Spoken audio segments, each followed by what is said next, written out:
Là maintenant, chers amis, poursuivons. Nous avons l'honneur et le privilège de présenter une figure tout à fait emblématique, une personne spéciale, qui n'est autre que notre cher doyen Rodé Anaseus, pour un discours si spécial. Sur vos applaudissements pour qu'il avance, s'il vous plaît.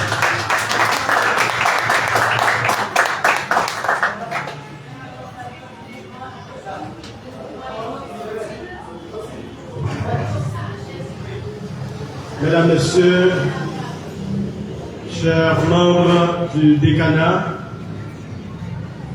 chers professeurs, chers étudiants, distingués invités, serviteurs du savoir et chercheurs de la vérité, très cher estimable ami du STECI, chers amis internautes, bien-aimés dans le Seigneur.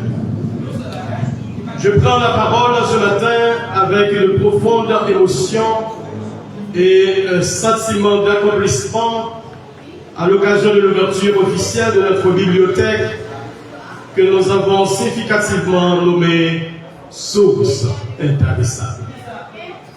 Ce moment n'est pas simplement l'inauguration d'un aspect physique rempli de livres. Non, c'est l'ouverture d'une porte vers la connaissance.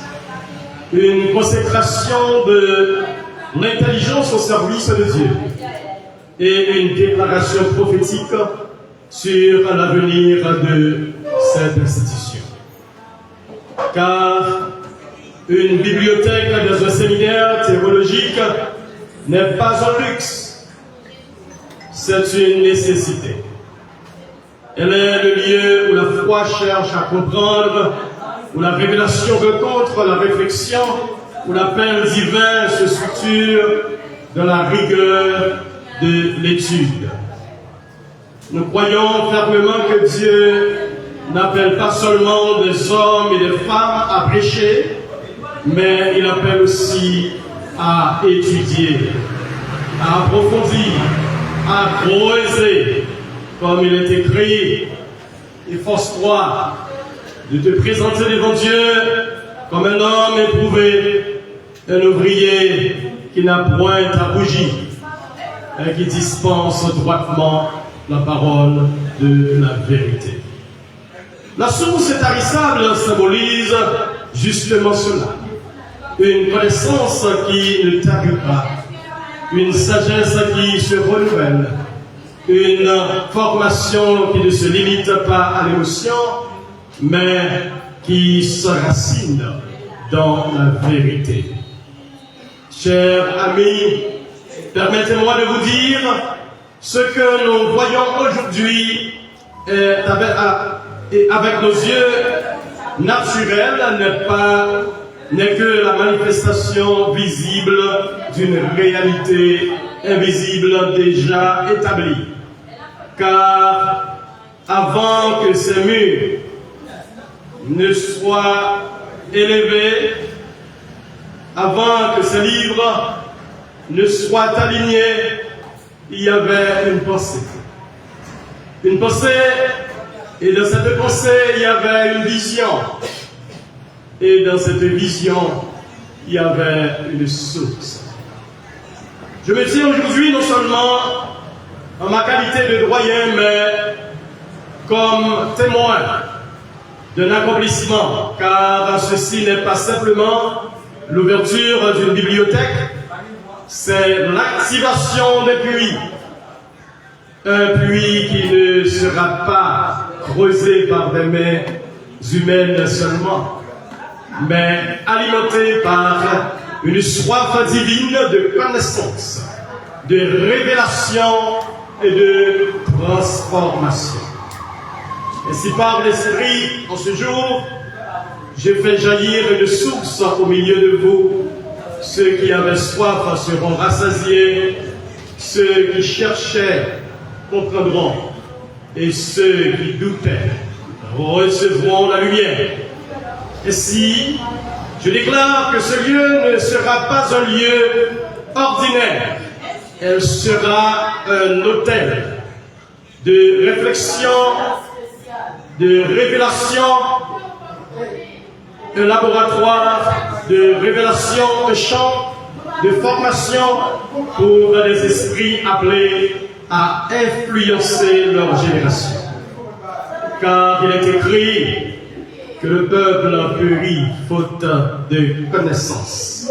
Et aujourd'hui, nous adressons un rempart contre l'ignorance.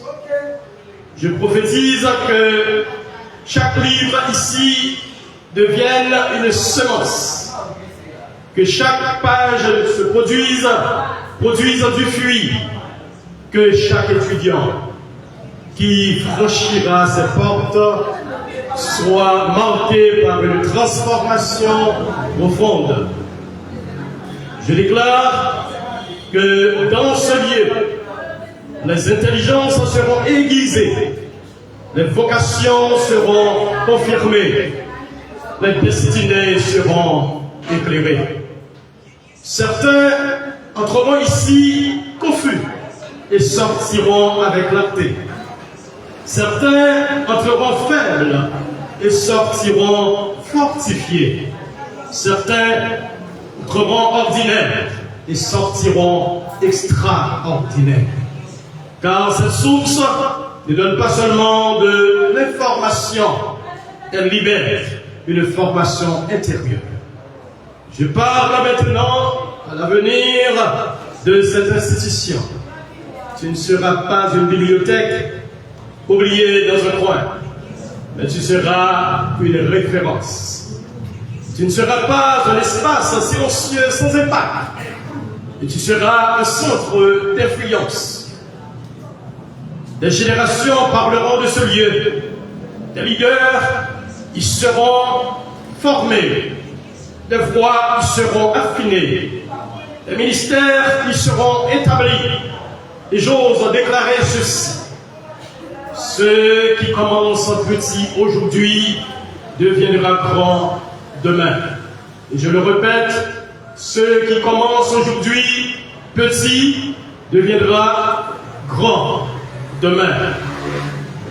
Ce qui est local aujourd'hui aura une portée au-delà de nos frontières.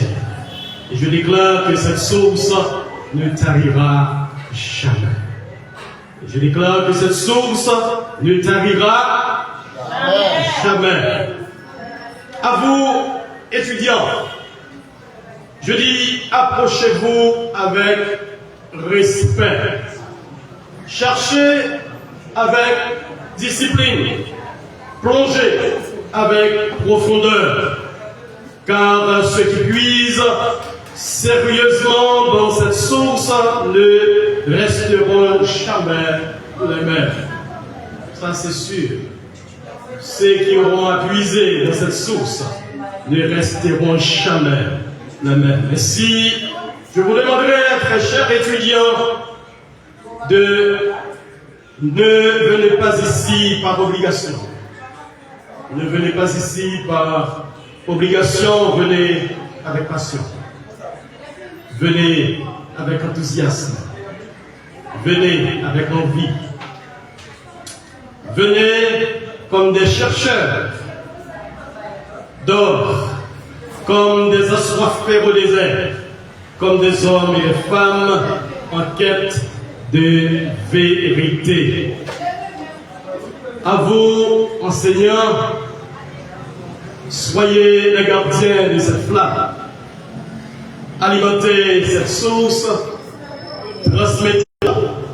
Je proclame ouverte la bibliothèque source intarissable, que la connaissance y coule, que la sagesse y demeure, que la transformation y soit permanente.